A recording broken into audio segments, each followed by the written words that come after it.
A platoon of Secret Service agents led Stone Barrington and Holly Barker from a service elevator and down a hallway where they paused at a set of double doors.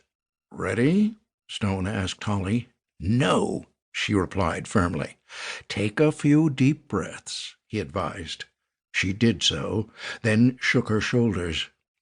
"Ready now?" he asked, reflecting that he wouldn't be ready either if he had just been elected President of the United States. "Is it too soon for me to resign the office?" Holly asked. "Way too soon," Stone replied. He nodded at the agent with his hand on the doorknob, and the man pushed the door open. The crowd in the ballroom let out a noise that Stone thought happened only at riots. Holly took hold of his arm, and he led her toward the platform at the front of the room. At the bottom of the steps he stopped. "Okay, you're on your own now." She nodded, let go of his arm, and climbed the stairs. Stone took a moment to look around the room and discovered that he was the only man there wearing a tuxedo. Who had not gotten the memo, them or him? The applause went on and on while Holly beamed at the crowd, until finally she began begging with her hands for them to stop and let her speak. "First," she said, "I want to introduce the Vice President-elect of the United States, Sam Merriweather of Georgia." To strong applause, the former senator climbed the steps on the other side of the stage, took Holly's hand, and nodded his thanks to the audience. Then he stepped back, indicating that they should direct their attention to the President-elect. "We've all come a long way together," she said, "and there are some people I need to thank. Please hold your applause till the end, or we'll be here all night." She thanked her father and stepmother, her campaign manager, and others. 20 names later, she said, "And my friend Stone Barrington," indicating him at the edge of the platform.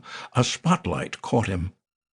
Stone had not expected this, indeed did not welcome it, and felt a flush of heat and a flop sweat coming on.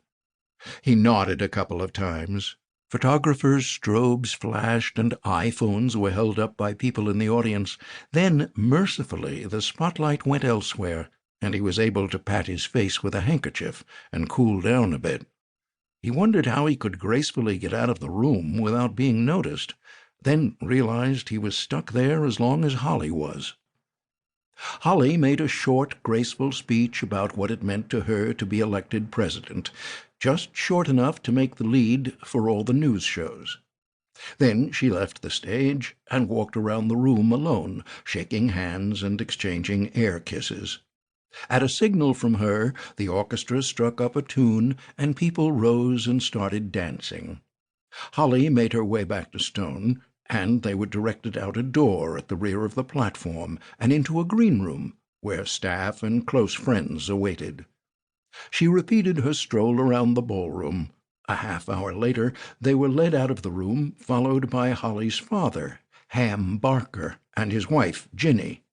The next thing they knew, they were back in Suite 27A, and everybody was drinking champagne. The TV was turned off, and a pianist and a bass player offered some light jazz background. It was 2 in the morning before the last friend left, and Stone was alone with Holly.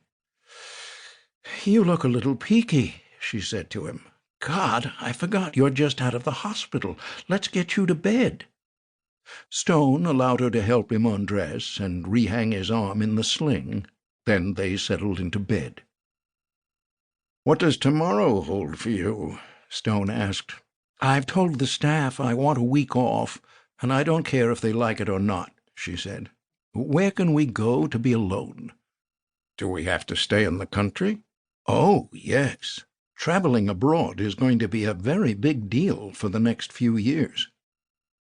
"Then I can offer you L.A., Maine, or Key West."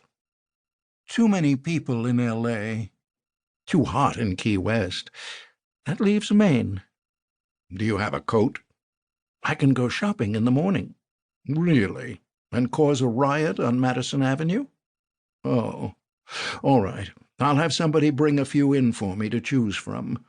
She waited for a response. "Stone?" But Stone was out for the night.